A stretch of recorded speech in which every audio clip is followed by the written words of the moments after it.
What's wisdom?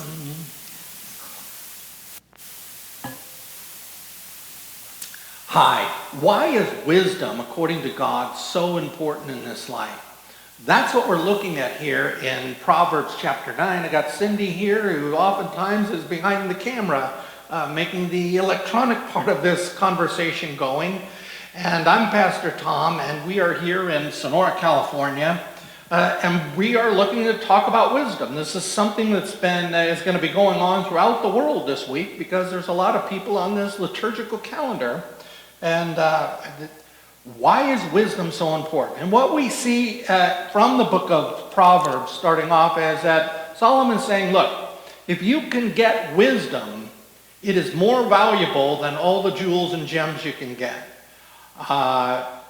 And why? Wisdom teaches us to live life at its best. Cindy, I want to just ask you something kind of off. Well, it's okay. Not off the wall.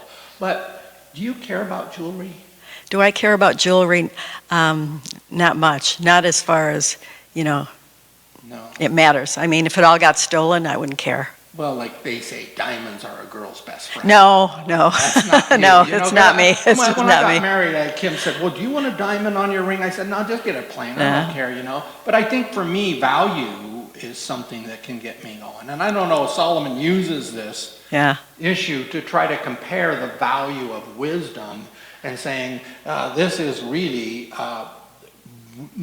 one of the most valuable things you can have in your life. Do you know, well, it was Solomon who had, kind of like, it sounds like Aladdin or something from God. He says, what do you want? I'll give you what you want in this life. And Solomon said, I think what I want most of all from you, God, is wisdom. And God was impressed. Yeah, he was. Because what did God think everybody wants? Money and power. I was going to say cash. Well, money and power, yeah. I think for any of us, if we could put out the Powerball numbers and then we put wisdom over there and say, take your choice. What do you want? Well, before you choose, can I show you That's not fair. Can I show you some properties on the beach overlooking on the cliff there? No, up in the mountains. Oh, you would say up on the mountain? You don't like the beach?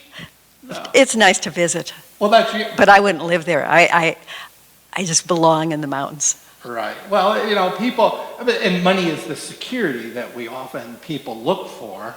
But so what God told Solomon, he was so impressed with him, he said, well, I'll give you not only wisdom, but I'm going to throw in money to boot, because that's a very impressive thing to ask for in your life. And I want to go back to that key issue. Solomon's saying, if you can get this, it is worth more than Powerball numbers. Yeah. Sometimes I read Proverbs, and it doesn't sit well with me. And I need to remind myself that God gave him a whole ton of wisdom. And so he wrote this book, almost all of it, if not all of it. And I need to pay closer attention. There's a lot of, you need to do this in Proverbs. And I back away from that. Well, yeah, it's like law. It's interesting you say that, because I like the book of Proverbs, and I think there's a lot of Christians that do. There's still a level of wisdom, I think, that we like. I remember hearing this one theologian say, I don't like the book of Proverbs. It's like taking a long road trip with my mother. I could see that. It's just that, but it's like, well... Tie your shoes, sit up straight. Well, does he ever say sit up straight? Then Solomon never gets into that. Or one guy, he's famous in the United States right now for a commencement speech he gave where it all begins with making your bed. I don't know what the guy's saying, but there's wisdom out there, and one of the things is there was a wisdom to find that you can see about the way that life works and to live in harmony with that.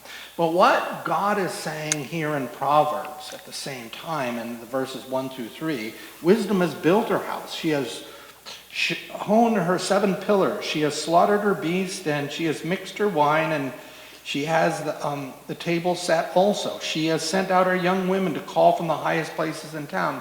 What God is saying to people on the earth here, is that I have this. What he's saying to me is it is a gift. God will give it to you. He is offering it. You're not going to earn it. You're not going to work up to it, but it's laid out. Come to me if you want it. That's Yes. what I see. Right, that it's here. Yeah. And they're calling out to the highest places in the town and saying, here it is, a big gift. You want to come to the table? You know, I was looking at the slaughtered beast and I'm thinking, well, that sounds like a religious slaughter. No, I see it basically talking about that's where we get our meat, you know, and there's this nice meat. And God uses this often in different places, this idea of table and the idea of eating. But he's saying that, this is all available. This is a free gift. And really the essence of Christianity is gift. That it's about what God does. And not what we do. And what God has done is he has said, here it is. You want it? Do you want the manual to life that you've been trying to deal without? I have it. Yeah, I have it. Come to me. And so wisdom to me, Cindy, is like, it's these unchangeable realities of life. You know, you can fight them, you can yell and scream, you can go against the flow when the current is taking you out to the ocean in a rip tide.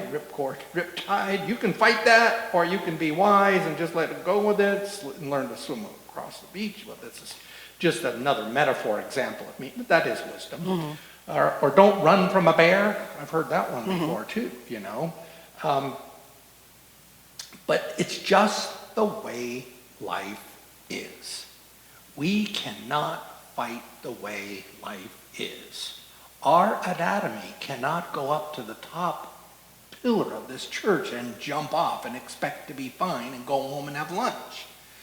Our anatomy is not meant for that. We are meant to live a certain way, and that's what wisdom does. Now, we all get the simplicity of biological and gravity, but the way we live our life is another issue. But the key issue with this to me is, why isn't it more popular than it is, than it should be? What would be your thoughts on that, Cindy? I think we tend to believe that we do know everything that's important, or most of what's important, because I don't think we get up in the morning and say, oh man, I don't know how to live this life. We think we're right. I think I'm right, you know, and the guy out there might or might not be right, but I know, you know, I'd be glad to share some of my insight. And that's the opposite of being simple. That's not being open to being taught. I think that people feel that they already know, and as you have said, they're afraid to find out that might not be true. Yeah, Well, I think there is fear about that. Yeah, when I'm hearing from you and as you're speaking, I'm thinking of the word pride. Oh, yeah. You know, and then, you know, we have the promise of the devil right after the fall, or before the fall. If you eat of the tree of knowledge, you will be like God. Be like God. You know, and one of the things that can make us righteous in this life is our knowledge, and in justifying our knowledge. Rather than being open to say, God, I am open to you. You know all things and I don't. Teach me. We say, well, I know these things and I look for these truths, or I look for things that back up my understanding. You know, we talk politics in the United States today and why are we so divided, and that's one huge part of it. You know, we have a self-righteousness that we get from our group, and we only look for the things that our group agrees with, and we're the smart people, and those other people, sometimes more, they're even called mentally ill sometimes. Yes. And the other side calls the other side mentally ill. Oh, sure. They call them corrupt or whatever. Yeah, yeah. Well, you know, you asked why we don't value and go after wisdom. Well, we don't value and go after humility. And I think they're just, you know, hand in hand. Humility says, I'm not enough. You know, I'm not real smart. I don't have all the answers. So teach me, help me. Oh, that leads you in the path of wisdom. Right, and how does God do that? get us to that place? Well, I'd say there's basically two ways that I can think of right off my mind. When we think we got it all together and we have all the answers of life, oftentimes we find that world crashing down around us. It's not working anymore. And we become devastated. Or like I just made a video this week about, the house crashes with a loud boom, in Matthew chapter 7. Okay, because you built your life on sand, and you built your life on yourself and your knowledge. The other way that God does this is through his law. He says, okay, you want to say you're righteous? You want to say you got it all together? Here, take a look at my law. And the law is intended to take people down and to humble us. Yeah. And so, and does not Proverbs say that? Just coming to mind here. Yeah. It says that God humbles. Pride becomes before the fall.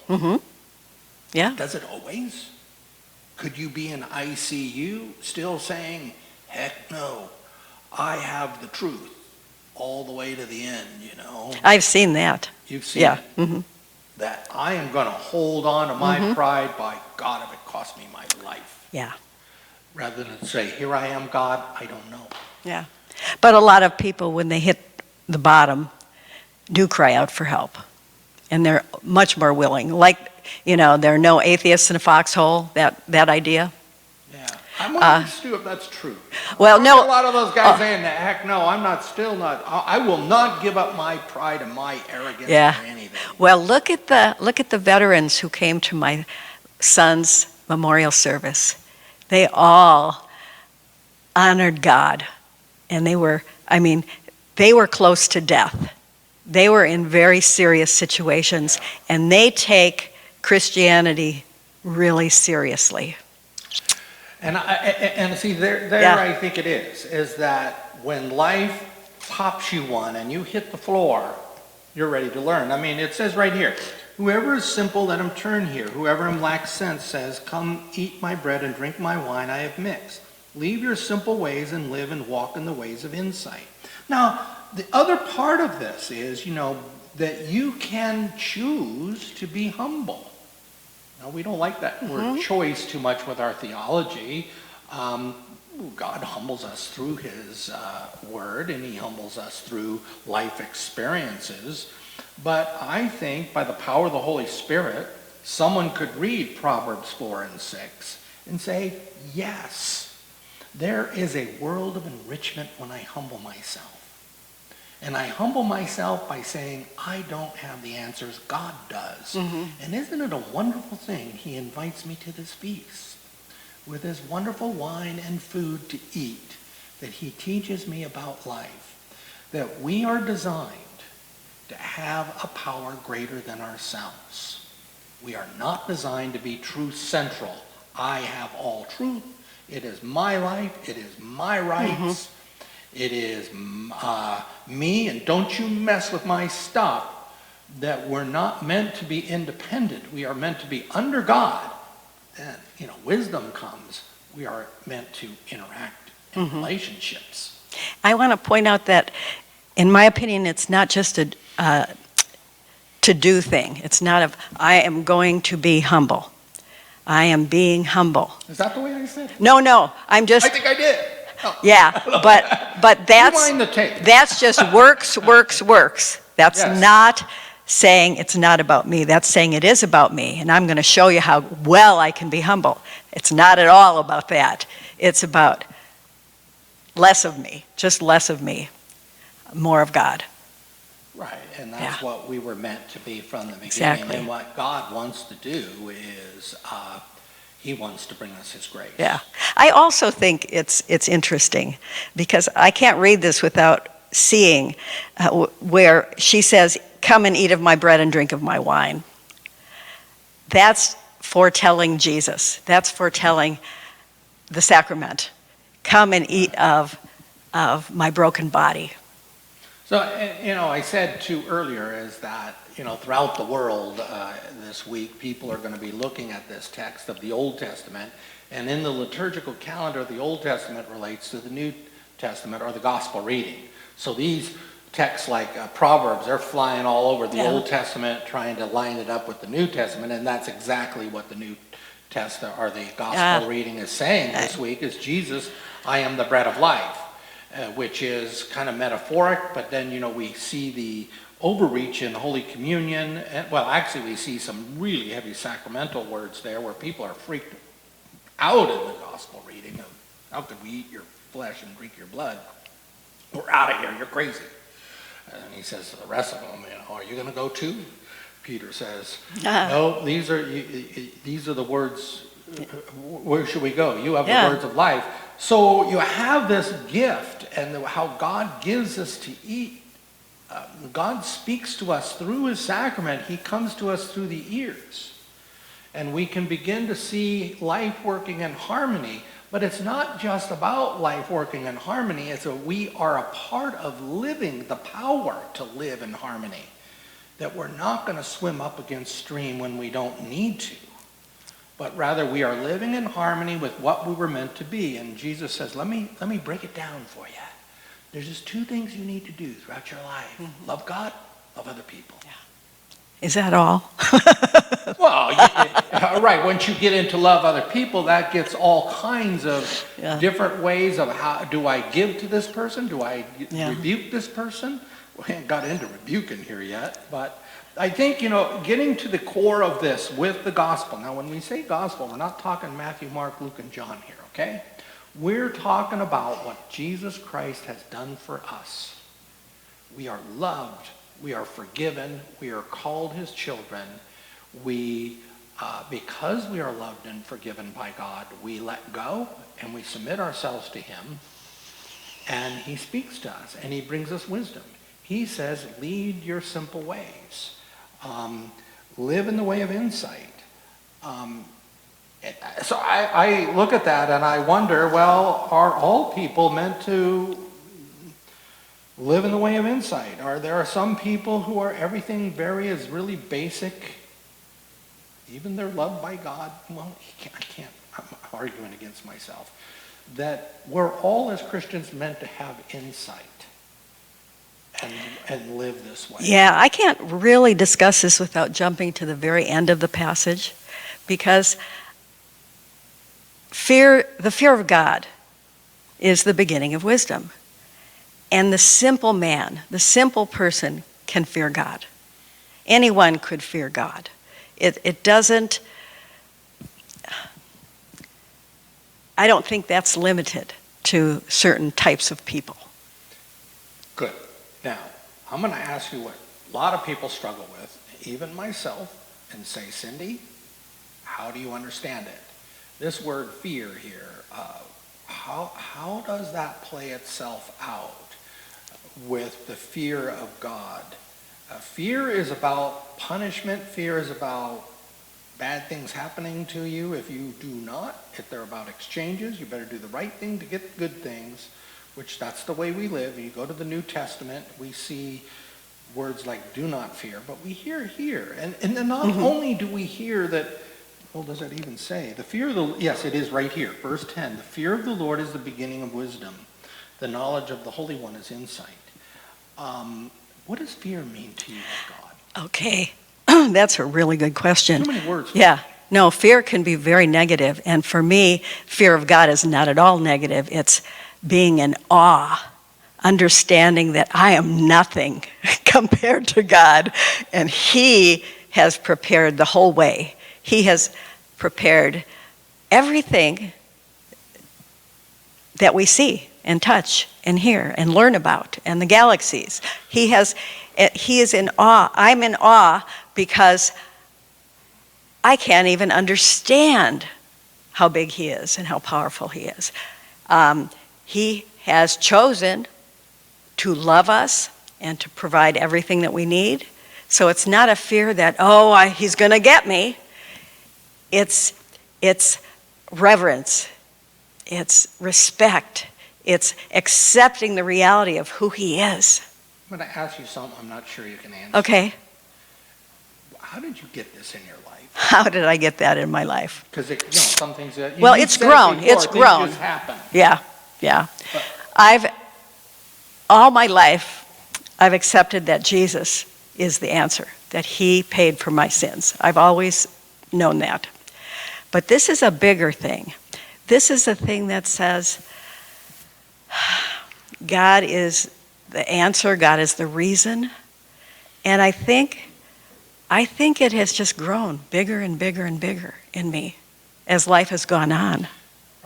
So would you be saying that this whole thing of fear, which you are saying in your faith life, you translate that as awe of God, Yes, that's getting bigger yes, yes, as you walk your Christian yes, walk? yes. I think I grew up more legalistic, thinking, okay, I have to keep God happy and I need to do the right thing. And I don't think that way anymore. I think, oh, I want God in my life. And if I go running off away from him, then my life shrinks down to nothing very special. When I sit here and worship, sometimes I wish we had, a congregation who liked lying down on the floor, because that's what I want to do.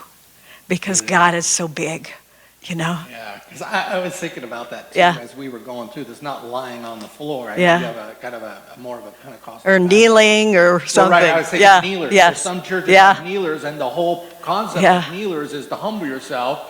But it's not like, hey man, all you got to do if you want a humble church is put in kneelers. No, that ain't gonna work that way. It comes from something else. Yeah. But I think it comes from seeing, I think what you're saying here, the awe of God. Not that I better do it right, or here's the curbs, not or at God's all. going to get me. It is that God is so big and so much above you. Now, when that's happening, we are open to give, to receive. But when we're not, there's other things that can happen. And what wisdom? So he takes a turn here in 7 and says, okay, let's get practical right now. So we're going to get away from this awness of God, and how do we relate to other people? And so he says, whoever corrects a scoffer gets himself abused. Whoever reproves a wicked man incurs injury. Do not reprove a scoffer, or he will hate you. Reprove a wise man, and he will love you. And I made the argument is that I think one of the greatest needs that we have is to be acceptable and loved. And there's a continuum of that. And some people who don't feel accepted and loved, if you rebuke them, they can freak out. And they can, not only will they freak out, they can get abusive. You're messed up. You don't do it right. Oh yeah? And they're going to punch you out. Or they're going to divorce you, or they're going to leave your group, or quit that job, or whatever. They just can't deal with criticism. And what it tells me, from my perspective on this, is that God's love and grace can be missing there. But when you have that, you can be open to grow and learn, to say, I don't know. And, the hope is that those people who aren't saying that will at some point say, God, help me. Help me. Right. Because God is offering. It's available. Right. I think that, Cindy, the key issue is here that when we have those needs met, we are loved and we are forgiven by God. We don't need to pursue them. And when we don't pursue them, it opens us up to a new world. One, the most important is to love other people and to love God. But also it opens us up to new learning. We can learn. And I've mentioned my argument today is, and I think it's been going on since human history, is we only look for the things, oftentimes, we only look for that which we already believe, and we're not open, or we don't hear anything else. And it's kind of tragic, but it's very, very true. We all do it. And we can call that tragic, but we can also look at this text and say we have a God who's saying, come to the table. And not only, come to the table for wisdom, but come to the table for Jesus Christ, Yes. who loves you, Yeah. who forgives you, who gives you everything that you may have been trying to get somewhere else in your life. Yes, including his love. And when his love is in me and I'm receiving it fully, then I love other people. Right. And I'm accepting other people. And I can even listen to other people. Yes, and then there where we grow. It says Yeah. here, give instruction to a wise man, he'll be wiser. Yeah. We talk about the problems of trying to teach unmotivated people. It just doesn't work.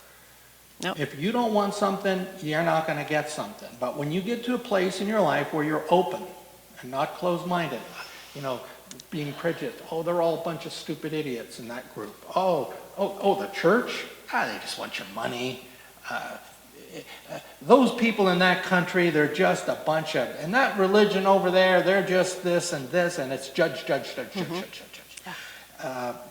what this will do is it opens up a new truth to us in our lives of what God is doing. So anyway, we just want to say to everybody, thanks for joining us on the Conversation for the Curious. Sometimes I wish, that we could say, well, what do you think? We don't have that feedback and see what other people want. But I really appreciate, Cindy, you and I getting together here and sharing our thoughts. And we hope you did too. So you can come and join us at St. Matthew. We're on the web with our YouTube channel. We have our Facebook, and we have our services if you'd like to watch those. We've got live services, and we have recorded, which we're about to do. So anyway, God's peace be with everybody on your journey. Hope you can come back again next week.